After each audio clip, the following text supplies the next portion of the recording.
Chegou a hora da entrevista do dia com a Denise Campos de Toledo. E nós vamos falar sobre os posicionamentos do presidente Lula, os desafios no Congresso. Eu estou aqui com o Rubens Figueiredo, que é cientista político e colaborador do Espaço Democrático. Rubens, boa noite. Boa noite, Denise.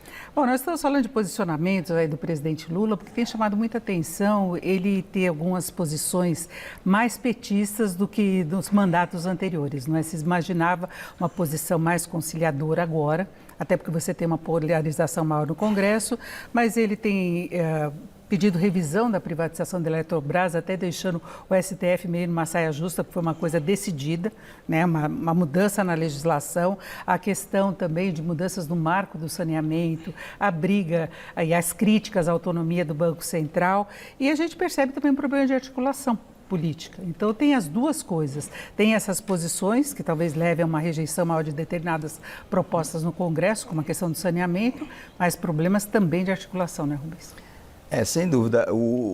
A gente precisa ponderar, Denise, que o primeiro mandato do presidente Lula ele foi eleito sob uma condição muito diferente do que ele foi eleito agora.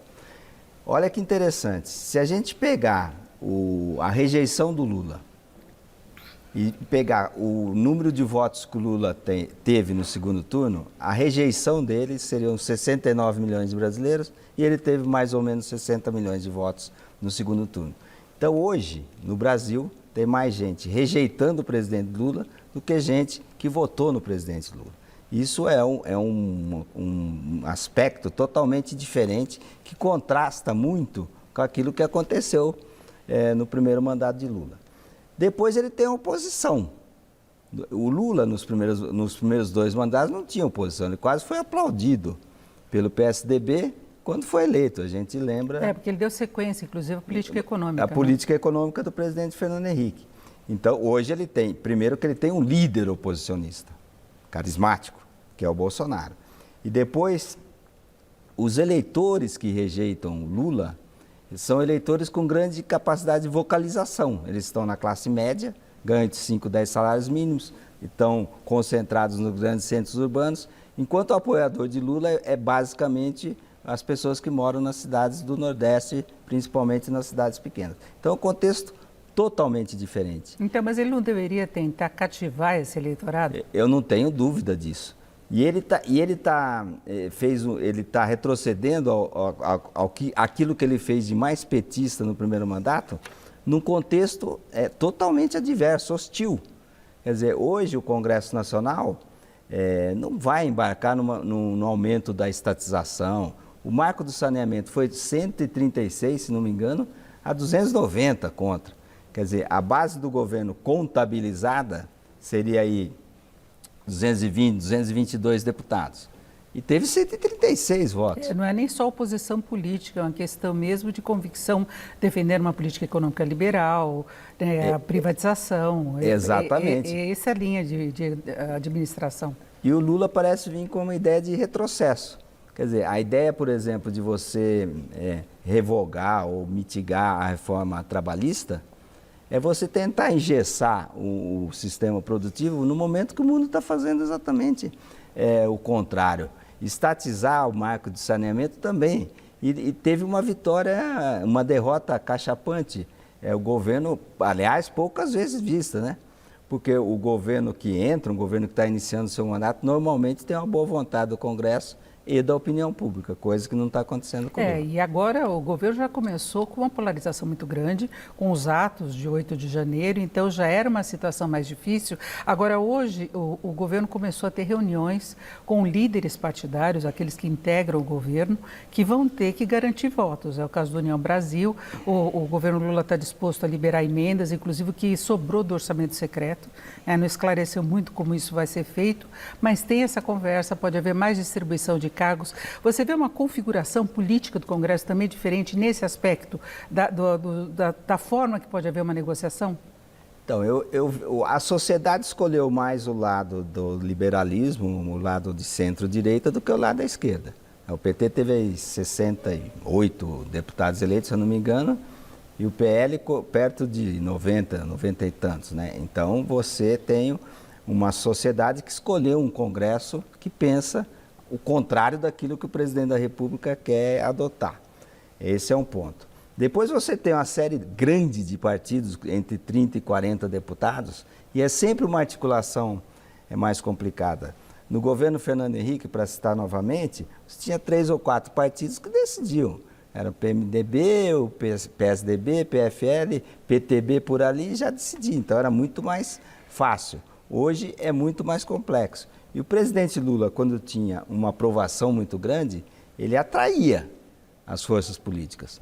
Agora, com esse posicionamento, ele já está batendo 30% de ruim e péssimo, é óbvio que ele não tem aquele mesmo charme, aquela mesma atratividade que ele tinha para a classe política quando ele estava nadando de braçada na opinião pública. Tudo isso dificulta a formação desse campo majoritário pelo presidente da República. Agora a gente vê em muitas pautas que tem apoio de Lira, né, que é uma força no Congresso, mas mesmo assim, em alguns momentos tem de recuar, como aconteceu com o projeto das fake news. Agora, a Lira ontem disse, por exemplo, que não vai admitir retrocessos, talvez se referindo a questões como do saneamento, né, e colocando que a prioridade seria o arcabouço fiscal, inclusive chama a atenção de o governo estar dispersando o foco das atenções nessa que seria a prioridade mesmo, né, para definir uma linha, para garantir uma estabilidade econômica maior. Né? E o governo decretou urgência na votação da lei das fake news, que é algo muito complexo, muito complicado, e que tem muito menos urgência do que o arcabouço fiscal, por exemplo. Então, foi um tiro no pé que o governo deu nesse momento. E é bom a gente lembrar, Denise, que nunca nenhum presidente da Câmara foi eleito do jeito que o Lira foi eleito. Ele teve mais de 400 votos, isso nunca aconteceu na história do Congresso brasileiro. E o Congresso de hoje é muito mais forte do que o Congresso de 2003. Então, tudo isso deve ser levado em conta para que a gente consiga uma concertação, um entendimento, porque a política é a arte de você colocar os contrários em entendimento. Isso precisa acontecer para o Brasil avançar. Agora, a Lira apoiando as pautas econômicas, como é o caso do arcabouço e depois a reforma tributária, pautas que também têm apoio de Pacheco no Senado, você acha que o governo tem mais condições de seguir adiante? Olha, eu sou profundamente desconfiado quanto à possibilidade da aprovação de uma reforma tributária do jeito que estão colocando. Tem muito lobby contrário, né? Mexe com muitos interesses. A reforma tributária é discutida pelo menos há 30 anos no Brasil, pelo menos. Então, como é que você vai conciliar? Ninguém quer perder, vai conciliar. Primeiro, o Pacto Federativo, União, Estados e Municípios, esse monte de transferência que vai ter com o IVA, é muito complexo. É a perda de autonomia dos estados. Né? Exatamente. E o Brasil tem a mania, Denise, de propor ou tentar fazer reformas revolucionárias. Então, a coisa que muda tudo, a reforma política. O que saiu da reforma política no final? Saiu a lei de você ter a cláusula de barreira, que já está melhorando a política. Então, você tem que ir aperfeiçoando o sistema tributário, ao invés de tentar fazer uma reforma tão ampla que inviabilize o entendimento. Porque seria uma reforma fatiada? Seria mais fácil? Uma reforma fatiada com aperfeiçoamentos progressivos. Isso é possível sair. Agora, uma reforma revolucionária, eu acho muito complicado isso sair do Congresso. Agora, você vê apoio para o arcabouço? Vai ter que ter.